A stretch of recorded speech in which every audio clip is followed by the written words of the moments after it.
మీకు అందరు కూడా తీవ్ర ఒక బాధతో చెప్తా ఉన్నా. ఒక ఆడ కూతురు ఆవిడ బాధ చెప్తా ఉంటే దాన్ని కూడా హేళన తీసుకుని వచ్చి అంటే మీరు ఇంకా ఇప్పుడు కూడా మారా ఈ రాష్ట్రం సుభిక్షంగా ఉండాలా, పెట్టుబడులు వస్తూ ఉన్నాయి, బాగుండాలని చెప్పి తప్పంతా పనిచేస్తున్న ప్రభుత్వం ఇది.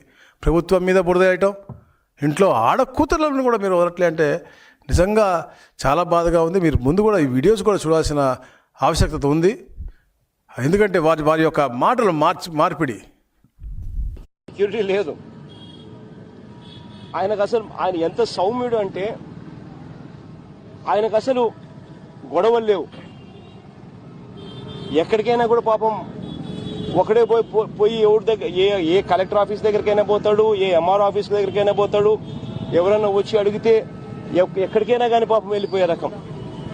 అంత సౌమ్యుడు, అంత మంచి వ్యక్తి. నిజంగా అంత మంచి వ్యక్తికి కూడా ఇటువంటి పరిస్థితి రావడం అన్నది నిజంగా అన్నిటికన్నా బాధాకరమైన అంశం ఇది.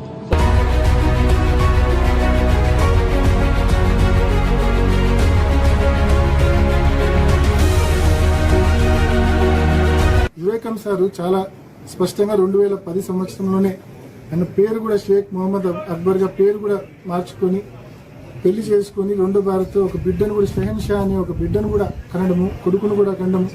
ఈ సెకండ్ వైఫ్ కోణాన్ని ఆమెకు ఆ బిడ్డకు ఆయన ఆస్తి రాసి ఇవ్వాలనుకున్న కోణాన్ని, ఇంట్లో దొరికిన స్టాంప్ పేపర్స్ ను, నోటరైజ్డ్ విల్స్ ను ఇవన్నీ కూడా పక్కదారి పట్టించారు. సునీత, వివేక రెండో భార్యకు మధ్య విభేదాలున్నాయన్న అవినాష్ రెడ్డి, వివేక తన రెండో భార్యతో ఆర్థికంగా పాలు పంచుకుంటున్నారని సునీత కక్షగట్టిందని బెయిల్ పిటిషన్లో పేర్కొన్నారు. వివేక కుమార్తె సునీత సిబిఐ చంద్రబాబుతో కుట్ర పన్ని తనను తన కుటుంబాన్ని దెబ్బతీయడానికి ప్లాన్ చేశారని స్పష్టం చేశారు. ఒక కీలకమైనటువంటి అంశం, వివేకానందరెడ్డి హత్య కేసులో నిందితులుగా ఉన్న వాళ్ళ కుటుంబీకులతో వివేకానందరెడ్డి అక్రమ సంబంధం పెట్టుకున్నాడు. అంటే వివాహితర సంబంధాలు పెట్టుకున్నాడు. కాబట్టి వాళ్ళందరూ కలిసి ఈ సునీతతో గాని వాళ్ళతో ఎవరైతే ఉన్నారో వాళ్ళతో కొల్లుడై వాళ్ళు ఈ హత్య చేశారనేటువంటి అంశాన్ని కూడా వాళ్ళు అందులో ప్రధానంగా ప్రస్తావించినటువంటి అంశం ఉంది. కాబట్టి వివేకాకు మహిళలతో ఉన్న సంబంధాలే హత్యకు దారి తీశాయన్నారు. ఏటు సునీల్ యాదవ్ తల్లితో పాటు ఉమాశంకర్ రెడ్డి భార్యతో వివేకాకు సంబంధం ఉందని పిటిషన్ లో ఆరోపించారు. నిందితులతో వివేక డైమండ్స్ వ్యాపారం చేశారని కూడా పేర్కొన్నారు. వివేకానంద రెడ్డి గారి కుమార్తె సునీతమ్మ, అల్లుడు రాజశేఖర రెడ్డి గారివి బయటకు వచ్చాక వాళ్ళు ఎలాంటి ఇది లేకుండా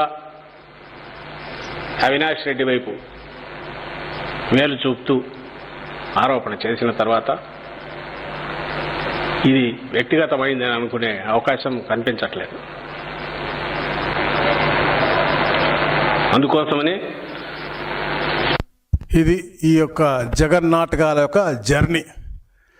స్టార్టింగ్లో మంచివారు, సౌమ్యులు, ఎవరికి హాని చేయరు అని చెప్పిన బాబాయ్ ఆఖరికి అతన్ని ఒక కుట్రదారుడుగా, దొంగగా చిత్రీకరిస్తూ ఉన్నారు. అసలు నిజంగా చెప్తున్నాను, ప్రేమ, అభిమానం, ఆప్యాలు ఎటు ప్రజల మీద లేదు, ఆంధ్ర రాష్ట్ర ప్రజల మీద లేదు, కుటుంబ సభ్యుల మీద, ఇంట్లో ఆడపడుచుల మీద ఉండాలి కదా అని అడుగుతా ఉన్నాను.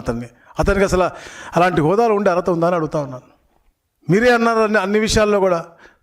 ఇదే అవినాష్ రెడ్డి ఎంపీ హోదాలో ఉండి అసలు అక్కడ ఉండి ఇలాంటి గొడవ జరిగి హత్య జరిగితే పోలీస్ స్టేషన్కి ఫోన్ చేసి చెప్పాలి అని ఇంకిత జ్ఞానం కూడా లేదా అని అడుగుతా ఉన్నాను.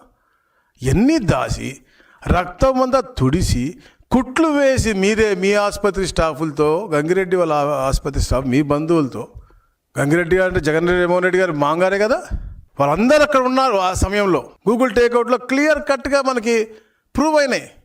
దాని మీద మనం మాట్లాడాల్సింది పోయి ఏం జరిగిందని నిజ నిర్ధారణ చేయాల్సింది పోయి ప్రజలు నిజంగా చైతన్యవంతులు తెలుసు కాబట్టే మొన్న మీకు 11 ఇచ్చారు. అది గుర్తుపెట్టుకోవాలి. Please subscribe to Leo news for more videos.